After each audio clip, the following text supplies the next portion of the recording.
Love जिहाद। जग्गी उस दिन बहुत खुश था। उसकी गाय रंभो को ब्याहे 9 महीने पूरे हो चुके थे और वो दर्द से कराह रही थी। जग्गी गाय की इस कराहट को अच्छी तरह पहचानता था। आज उसकी अपनी गाय रंभो एक बच्चे को जन्म देने वाली थी। ऐसी स्थिति में उसे समय की अहमियत का भी बखूबी अंदाजा था। उसने आव देखा न ताव और जल्द ही गाय को गर्भावस्था से मुक्ति दिलाने के लिए डॉक्टर को बुलाने दौड़ पड़ा। अस्पताल के गेट पर पहुंचा तो वहां ताला लगा देखकर एक बार तो उसे कुछ समझ ही नहीं आया। उसने आसपास नजर दौड़ाई तो अस्पताल की दीवार पर महात्मा गांधी का एक पोस्टर चस्पा था जिस पर लिखा था, हमारे प्यारे बापू को जन्मदिन की ढेरों बधाइयां। ये 2 अक्टूबर का दिन था और राष्ट्रीय त्योहार होने के कारण सरकारी छुट्टी थी, जिस वजह से सरकारी अस्पताल भी बंद था। इसलिए अंततः उसने निर्णय लिया कि वो रंभो का प्रसव खुद ही कराएगा। अपनी बेटी अनु से एक पतीले में पानी गर्म करवाया, एक कपड़ा, कैंची और तेल मंगवाया। फिर न जाने किस अदृश्य शक्ति को याद करते हुए हवा में हाथ उठाए और उनको आपस में जोड़ने के बाद गाय की पूंछ उठाकर कुछ देखने लगा। उसने गर्म पानी से हाथ धोकर उन पर हल्का तेल लगाया और फिर रंभों के रंभाने की जोरदार आवाज के साथ ही हनु का जन्म हुआ। जग्गी ने उसे गर्म पानी से साफ किया तो चमकदार सफेद रंग का एक छोटा सा बछड़ा उसके सामने था। एक तरफ खुशी का माहौल था तो दूसरी तरफ एक मुश्किल भी थी। हनु के जन्म के साथ ही रंभो जमीन पर जो बैठी तो फिर कई घंटों तक उठी ही नहीं। 2 दिन बहुत जल्दी ही बीत गए और अब तीसरा दिन भी आ गया। लेकिन रंभो अब खड़े होने की जगह हिल भी नहीं पा रही थी। अब जग्गी के मन में तरह तरह के ख्याल आने लगे।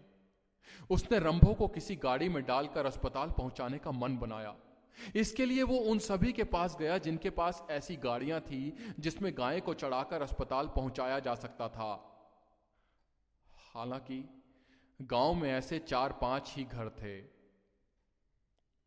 सभी से गुजारिश करने के बाद भी अंततः उसे निराशा ही हाथ लगी, क्योंकि किसी ने भी गाय को अस्पताल पहुंचाने के लिए हामी नहीं भरी। गाय को छोड़कर किसी भी अन्य जानवर को अस्पताल तक ले जाने के लिए हर कोई तैयार था, लेकिन गाय का नाम सुनते ही सबके होश उड़ जाते थे। सभी ने एक ना 100 सुख बढ़िया इस कहावत को चरितार्थ करते हुए साफ साफ मना कर दिया। उसकी याददाश्त के मुताबिक मोहन के दादाजी गायों की सहायता करने के लिए अपनी जेब तक से भी पैसे लगाया करते थे। लेकिन आज उसी मोहन ने उसे टका सा जवाब देकर बैरंग वापस लौटा दिया। उसने कहा कि गाय मरती है तो बेशक मरे, उसे अपनी जिंदगी से हाथ नहीं धोना। सभी तरफ से निराश होकर जग्गी घर लौटा तो रंभो को देखकर कुछ संतुष्ट हुआ, लेकिन उसकी हालत को देखकर कोई भी बता सकता था कि वो कुछ एक घंटों की ही मेहमान रह गई है। जग्गी ने भी अंदाजा लगा लिया था कि शायद रंभो अगले दिन का सूरज ना देख पाए। अगर किसी तरह सूरज देख भी लिया तो चांद तो नहीं ही देख पाएगी। उसका अंदाजा बिल्कुल ठीक था। अगले दिन की पौ फटने से पहले ही, यानी रात के ही किसी समय, रंभो ने आखिरी सांस ली थी। रंभो के जाने के बाद हनु के मोह में जग्गी ने जैसे तैसे 6-7 महीने बिताए।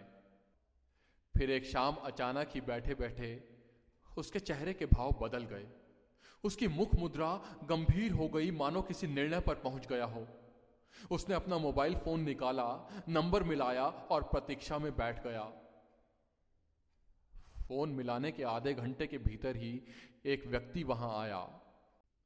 उसने जग्गी के हाथ पर कुछ रुपए रखे और हनु को अपने साथ ले गया। हनु के एक दो बारगी विरोध करने पर साफ जाहिर था कि वो जाना तो नहीं चाहता था, लेकिन जग्गी के हाथ पर रखे गए कागज के टुकड़ों के बाद उसका वहां रुकना बनता भी नहीं था। जग्गी से ज्यादा शायद हनु उन टुकड़ों का मूल्य अधिक पहचानता था। ये बात शायद जग्गी ना समझ पाया हो, लेकिन इंसानों की भाषा ना बोल पाने वाले उस बेजुबान जानवर को सब कुछ समझ आ गया था। इसके बाद वो बिना किसी विरोध के उस अनजान शख्स के साथ जग्गी के घर से निकल गया। उसने जाते हुए मुड़कर भी नहीं देखा। हनु घर से धीरे धीरे बाहर निकला और गांव का ही राम खिलावन तेज तेज कदमों से घर के अंदर दाखिल हुआ। जग्गी ने उसे देख लिया था, लेकिन वो जग्गी को अभी तक नहीं देख पाया था। उसके चिल्लाने से उसके गुस्से का अंदाजा बखूबी लगाया जा सकता था। वो गुस्से में अनु अनु चिल्ला रहा था। जग्गी ने अनु की जगह हनु सुना तो परेशान हो गया। उसे हनु के साथ कुछ बुरा होने की उम्मीद तो थी, लेकिन इतनी जल्दी नहीं। अभी तो उसे गए हुए कुछ एक पल ही हुए थे। अब जग्गी प्रत्यक्ष रूप से राम खिलावन के सामने आया। अपनी जिज्ञासा शांत करने के लिए उसने रामू से पूछा, क्या हुआ हनु को? राम खिलावन ने गुस्से में जवाब देते हुए कहा, हनु नहीं, अनु। अनु जग्गी की इकलौती बेटी थी, जिसने इसी वसंत में 20 की उम्र पार की थी। वो अपनी बेटी को बेइंतहा प्यार करता था। आखिर घर में जग्गी और अनु दो ही लोग तो रहते थे और दोनों ही एक दूसरे का सहारा थे। अनु की मां उसके जन्म के 2 वर्षों बाद ही किसी बीमारी के चलते मर गई थी और जग्गी ने ही उसे मां और बाप दोनों का लाड प्यार देकर बड़ा किया था। हनु नहीं, अनु सुनकर जग्गी और भी अधिक परेशान हो गया। राम खिलावन ने कहना जारी रखा, शहर गया था, वहां अनु को एक लड़के के साथ घूमते हुए देखकर आ रहा हूं। दोनों मोटरसाइकिल पर एक दूसरे से ऐसे चिपके हुए थे। लड़का पहनावे से मुस्लिम मालूम पड़ता है। लड़की अपने ही गांव की है और तुम अपने भाई जैसे हो, इसलिए बताने चला आया, वरना आजकल के हालात तो तुम देख ही रहे हो। अरे लड़की जवान है, पैर फिसलते देर नहीं लगती। अच्छा होगा कि उसके पैरों में बेड़ियां डालकर उसे घर में ही बैठा लो, या फिर उसका ब्याह करा दो, उसकी गर्मी तो शांत होगी। शहरों के बाद गांवों में भी दूसरे धर्म के लौंडों से प्यार का नाटक अब चलन बन गया है। जग्गी कुछ समझ पाता कि अगले ही पल अनु दरवाजे से अंदर आई और राम खिलावन दूसरे दरवाजे से बाहर निकला। जग्गी ने जीवन में पहली बार खुद को किनारे करके गुस्से और आवेश को आगे आने का पूरा मौका दिया। राम खिलावन की बातें अभी भी उसके दिमाग में कौंध रही थी, उसे उकसा रही थी। उसने अपनी जान से भी ज्यादा प्यारी बेटी को उसका पक्ष सुने बिना ही गुस्से में एक जोरदार तमाचा जड़ा और मुंह काला करके आने की तोहमत तक लगा डाली।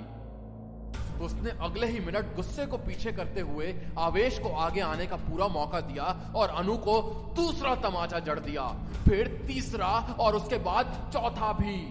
उसने अनु का हाथ पकड़कर खींचते हुए उसे उसके कमरे में फेंका, उसका फोन छीना और बाहर से ताला लगा दिया। घर से बाहर निकला तो अब तक जो बात केवल राम खिलावन को पता थी, वो पूरे गांव के अंदर जंगल में आग की तरह फैल गई। एक बहुत पुरानी कहावत है, इश्क और मुश्क छिपाए नहीं छिपते।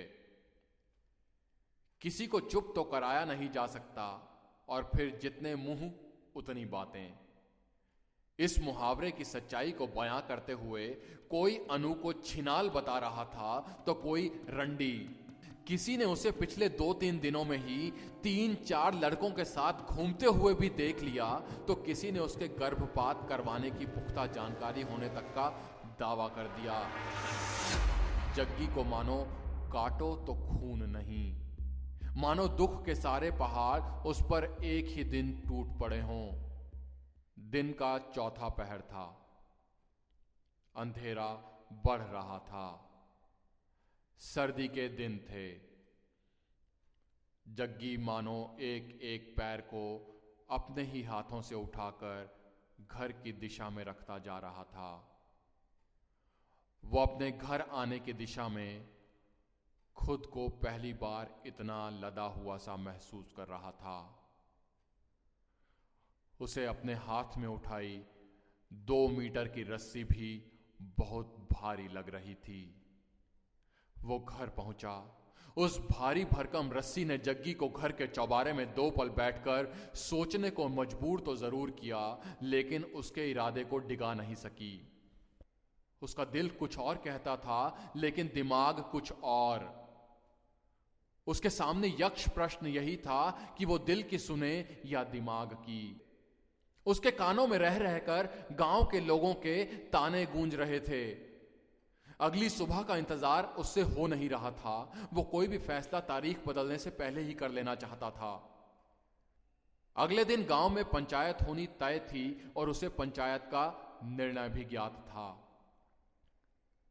पसोपेश में फंस चुके जग्गी ने अंततः खुद पंच बनने का फैसला लिया और अपने दिल को किनारे करते हुए दिमाग को निर्णय लेने की शक्ति दे दी। वो उठा और अनु के कमरे तक पहुंचा।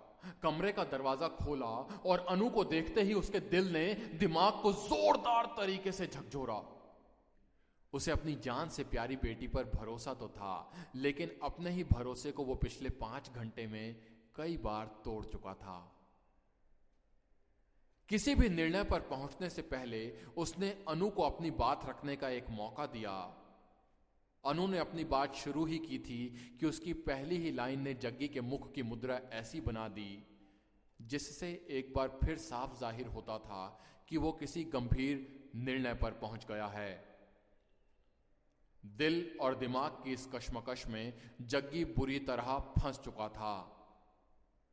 अनु की पहली लाइन के बाद के 15 मिनट की कहानी जग्गी ने आंख खोलकर और कान बंद करके सुनी। जब उसके कान के पर्दे खुले तो अनु अपनी बात खत्म कर रही थी कि पापा ये लव जिहाद नहीं है। इमरान तो खुद अपना धर्म बदलने को तैयार है।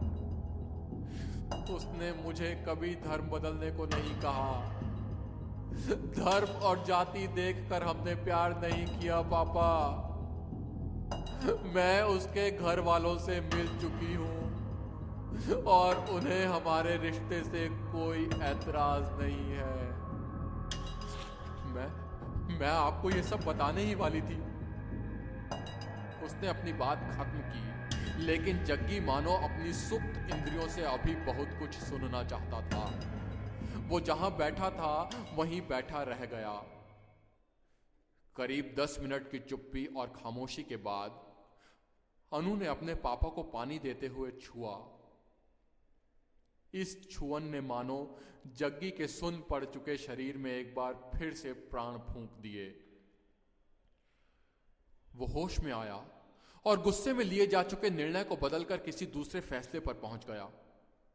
उसने अनु को लेकर रातों रात गांव छोड़कर जाने का मन बना लिया। उसने अनु को सामान बांधने का हुक्म दिया, उससे इमरान का पता लिया और 1 घंटे में लौटकर आने की बात कहकर घर से निकल पड़ा। इमरान का घर उनके गांव से करीब 10 किलोमीटर दूर था। वो रास्ते भर तरह तरह के ख्यालों को अपने दिल में आने का भरपूर मौका दे रहा था। वो मन बना चुका था कि इमरान और उसके घर वालों को साफ साफ बता देगा कि वो अपनी बेटी अनु के साथ गांव छोड़कर जा रहा है। इमरान और अनु दोनों ही एक दूसरे को भूल जाएं। एक पल को उसे यह भी ख्याल आया कि आखिरकार उन्हें यह सब बताने की भी क्या जरूरत है। इसी उधेड़बुन और सोच विचार में उसकी मोटरसाइकिल हरे रंग के एक घर के बाहर रुकी। पौ फट चुकी थी, लेकिन सर्दी की रातों का अंधियारा पौ फटने के बाद भी घंटों रहता है। उसने घर के अंदर झांका तो उसे सिर पर टोपी लगाए लंबी दाढ़ी वाला बिना मूंछ का एक अधेड़ व्यक्ति दिखा, जो किसी जानवर के लिए चारा लेकर जा रहा था। जग्गी ने अपनी आंखें उस व्यक्ति पर गड़ाई और उसकी नजरें उस व्यक्ति के साथ साथ चलने लगी। दाढ़ी वाला व्यक्ति घर के दूसरे कोने में पहुंचा, जहां वो गाय के एक बछड़े को दुलारते हुए चारा खिलाने लगा। जग्गी ने अपनी आंखों की पुतलियों को फैलाते और भौहों को उठाते हुए बछड़े को देखा। बछड़े के चेहरे को देखकर उसके अपने चेहरे पर संतुष्टि के भाव उभर आए। संतुष्टि के ये भाव बहुत जल्द ही वात्सल्य रस में बदल गए। भावों और रसों की इस प्रक्रिया से गुजरते हुए उसके मुंह से एक नाम निकला, हनु। वो अगले ही पल पलटा और मोटरसाइकिल पर तेजी से अपने घर की तरफ निकल पड़ा। अनु अपना सामान बांधकर तैयार थी। जग्गी ने मोटरसाइकिल बंद भी नहीं की और अनु को सामान सहित बैठाकर निकल पड़ा। उसने सर्दी की ठिठुरन भरी सुबह में अगले 10 किलोमीटर का रास्ता चंद मिनटों में ही पूरा कर लिया। वो एक बार फिर उसी हरे रंग के घर के आगे रुका। उसने हक से दरवाजे के किनारे लगी घंटी बजाई। घर से उसी अधेड़ के साथ एक जवान व्यक्ति निकला। अंधेरा छंट चुका था, उजाला फैल रहा था, सुबह सुनहरी थी। जग्गी ने अपनी लड़की का हाथ इमरान के हाथ में दिया और अधेड़ के गले मिलते हुए कहने लगा, आपकी अमानत, आपकी रोशनी, अनु।